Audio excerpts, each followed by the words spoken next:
কি কি হয়েছে? আমি এখন খেলবো না, রোজ রাত্রিরে খেললে হবে না। রাত্রিরে তোর খাওয়া দাওয়া হয়েছে, এবার ঘুমোবি তো?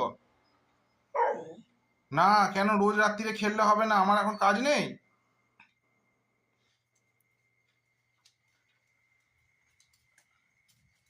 তুই এত কথা শুনিস কবে থেকে?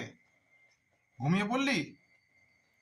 গুডোস, ও গুডোস, মা খেলবি? খেলবি নাকি? না ঘুমিয়ে পড়বি? আজকে আর খেলতে হবে না, ঘুমো। এটা গুডোস, ঘুমিয়ে পড়লি? এত ভালো হয়ে গেছিস? এখন খেলবো না। কে খেলবে আবার? এখন বলেছি খেলবো না। শুয়ে পড়ো, যাও। শুয়ে পড়ো, যাও। যাও শুয়ে পড়ো। মা শুয়ে পড়ো, যাও। Good night.